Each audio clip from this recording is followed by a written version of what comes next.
Hey guys, I wanted to start off the video with an interesting question that was asked. It's more of an observation about me spending a lot of time with VLDL, LDL cholesterol in general. It was an observation that was actually written as an appreciation because people are starting to really understand what's happening here and doing their own investigating, and that's a very good thing.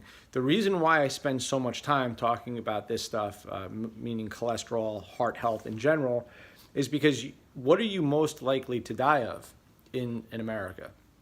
You guessed it, the answer is heart disease. But here's what's more interesting. What is the number one symptom before you get a heart attack? The answer is death. That's the answer. The answer is you don't get a symptom. In more than 50% of the cases, you just die.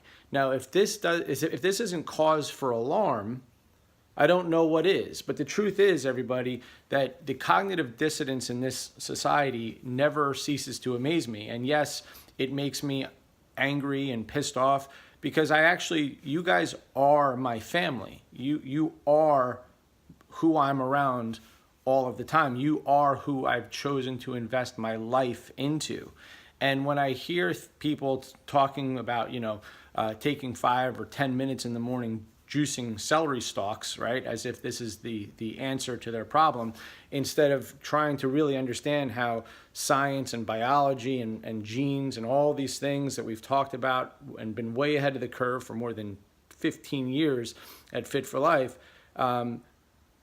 if that's where we're at, then we're in trouble, everybody.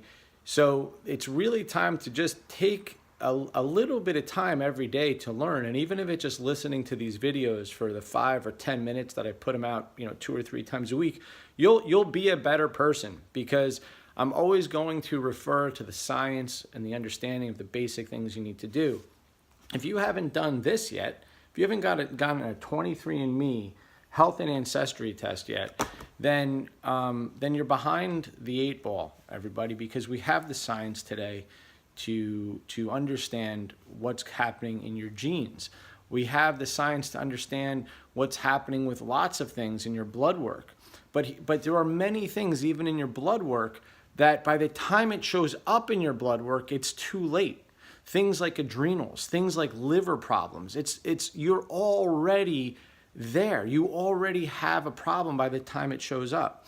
So the best prevention, the best way to stop this stuff is to be ahead of it, to prevent ahead of time, not live a certain way for 20 or 30 years and then have it show up and go, oh, what do I do? We have to be ahead of the curve. And some of the stuff is very simple, right? The things we start off with for everybody: D3 with K2, magnesium, particular forms of magnesium we recommend depending on who you are, but certainly not magnesium oxide, which Jordan went into in a different video, and other. So there's magnesiums that we recommend, other magnesiums that we wouldn't recommend. A good quality fish oil. If you're over 40 years old, probably ubiquinol. If you've had heart problems in the past, certainly ubiquinol or certain gene polymorphisms. There are particular vitamins, minerals, support that we would recommend, depending if you're a man or a woman or what your age is, but what your genetic polymorphisms are, etc. But we need the information, right? We need, yes, it's important to know if you're male or female. It's important to know your age. But if we have better information, if we have your blood work, if we have your 23andMe test, we can give you better answers. Okay, and that's what it's really about, is getting better answers. So this coming Sunday, we're getting ready for a final live seminar. It's going to be on stomach acid and just digestion overall. But again, I've led this up talking about from the bottom up, right? If we're talking about digestion, we're certainly talking about the rest and digest system. We're talking parasympathetic nervous system. We're talking about how to mitigate stress. That's what we did the first 4 seminars on. It was for a reason.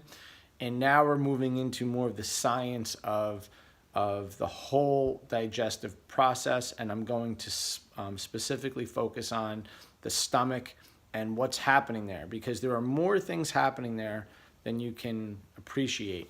And a lot of what people are doing are just totally backwards. I'll explain why. But more importantly, I'm going to give you a process of what to do to get better. So even if your digestion is good, I bet you I can make it better.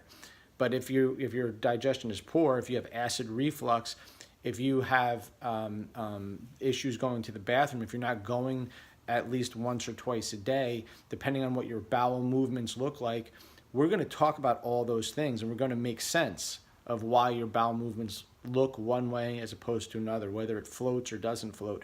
All these things we're going to talk about because it's telling what's going on in your digestive tract. But your health really does start in your gut. We know that, not just Hippocrates said it thousands of years ago, but we know it as a scientific fact today, that your immune system is literally, most of it is in your gut. So we got to take care of it. Okay, and if we can make it better, it's important that you learn how to make it better. Okay, so live seminar Sunday. I'm going to put out a couple more videos in preparation for that live seminar, but this is part of what I mean. Being in front of it, being in front of your health, learning, understanding simple things to make your health better is what we're all about, everybody. All right, have a great day.